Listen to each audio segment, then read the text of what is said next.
Back to our team coverage now in Colorado Springs. Corey Rose is outside of Club Q this morning. Corey, once again, Colorado dealing with the aftereffects of a mass shooting. Yeah, a memorial is growing behind me here at Club Q in Colorado Springs. That club, it's an LGBTQ nightclub, is here off to my right. Crime scenes tape still here and police officers still here as well. I do want to step out of the way so you can see the growing memorial that is here behind me.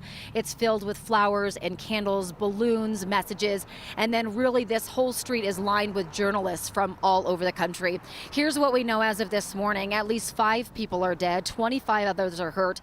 Police say it is not clear yet if all of these people were shot or whether they were hurt trying to run away. They say the suspect went inside the club and started shooting right away. Now he's in custody in the hospital.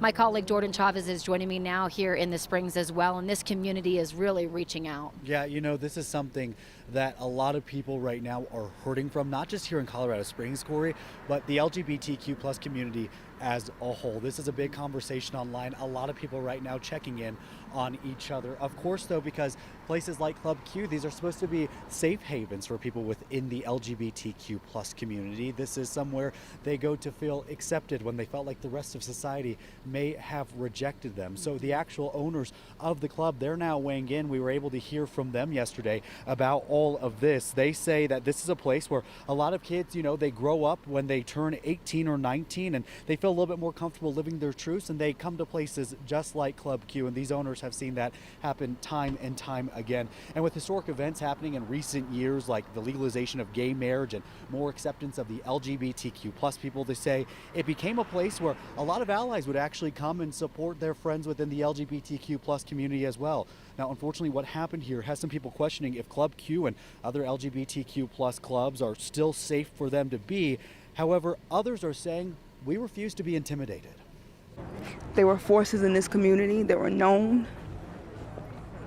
They meant so much to us, and they wouldn't want us to stay inside and hide and be afraid, not even for them. And knowing that my friends died actually hopping in front of the gunman, that says it all. And of course, while we see this memorial out here just continue to grow outside of Club Q, even just this morning, a lot of people are feeling this again, not just in the Colorado Springs community, but in the gay community, LGBTQ plus community all around the world. Something that you're seeing a lot online right now is people saying, now is the time to really hug your chosen families a little bit tighter. You know, something I think that's hard to deal with is a lot of parents right now, Corey, we're also reaching out to their kids saying, where are you? Are you home? And that's a reality in this world right now. Parents don't feel safe for their LGBTQ plus kids, and not every LGBTQ plus person still feels safe, even in 2022. Now, I was just going to say that's what's so tragic about this is this was a kind of like a safe haven for this community to come to and to be together and to be their true selves, and then this happens. And I know that you started, you know, reporting on this yesterday morning, just hours after it broke, and you're really involved in this community as well. How has it been for you in the last 24 hours and the people you know? You know, in one way I say this is a hard story to cover, and on the other hand I think this is the story I need to cover. These are people I know, these are places that I know very well on the inside as well, and I know the people who come here, they're checking in on each other. They were gathering together yesterday, and they're gathering together again today. This week, of course, is a week where a lot of people are going to be with their families, and for the LGBTQ plus community, that's going to be families that they have chosen as they've grown up and live in their truths a little bit more. Yeah, I think you're right saying, you know, just hug the ones that you love a little bit tighter today. Of course, this investigation is really just beginning. Again, this happened just a little over 24 hours ago, and there's still a lot to know about this shooting, what led up to it, and a motive is still unknown. 9 News reporter Darius Johnson is joining us from police headquarters with some more information. Darius? Hey there, Corey. Good morning. As you just mentioned, this investigation is just now getting underway. Right now, what investigators are trying to learn is trying to piece together and learn exactly what is the motive and exactly how all of this happened and also trying to learn a little bit more about this suspect. But before they can begin any of that, it goes into trying to put together a timeline to piece together exactly what unfolded inside of Club Q on Saturday night. This individual entered the building and very quickly started opening fire on patrons and on people who work there. And the timeline is still being really figured out, and I think we're going to get a really good timeline. Those are the actions of the suspect, who police have identified as 22-year-old Anderson Lee Aldrich. Police say he entered the club and immediately started shooting. The first calls came into 911 at 11:57, and police were able to take the shooter into custody minutes later at 12:02. Police credit 2 people inside the club for fighting with the shooter and preventing him from injuring more people. They believe that happened within 1 minute of the gunman entering inside the club. They say it happened so fast that 5 people sadly lost their lives and dozens of others were hurt. Now, we know in the last 24 hours since the shooting, investigators have tried to speak with the suspect's mother, who they say was not very cooperative during that interview. They're also hoping to be able to speak with the suspect, who is hospitalized after being taken down by those club goers.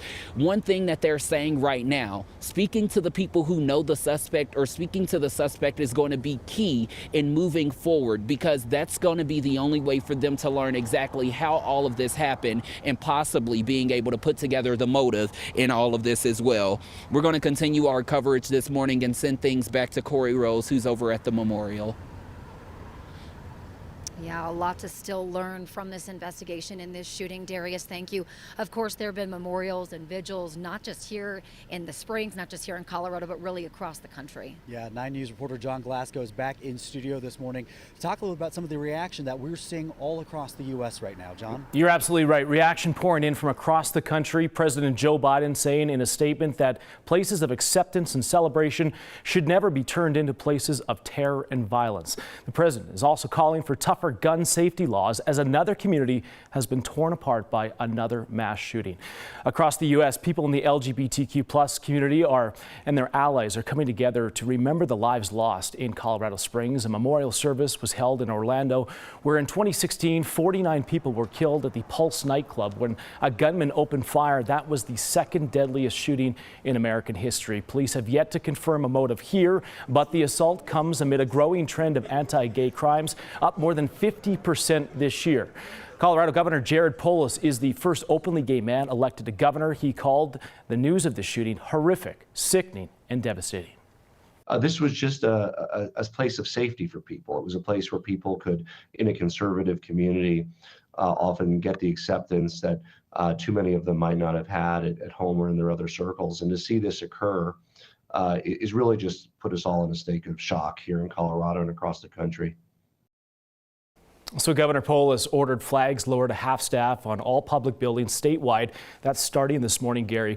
President Biden also said in a statement, too, that he plans to push to enact an assault weapons ban to get more of these weapons of war off the streets. And Gary, I'll also check the gun violence archive that counted right now 601 mass shootings so far this year alone.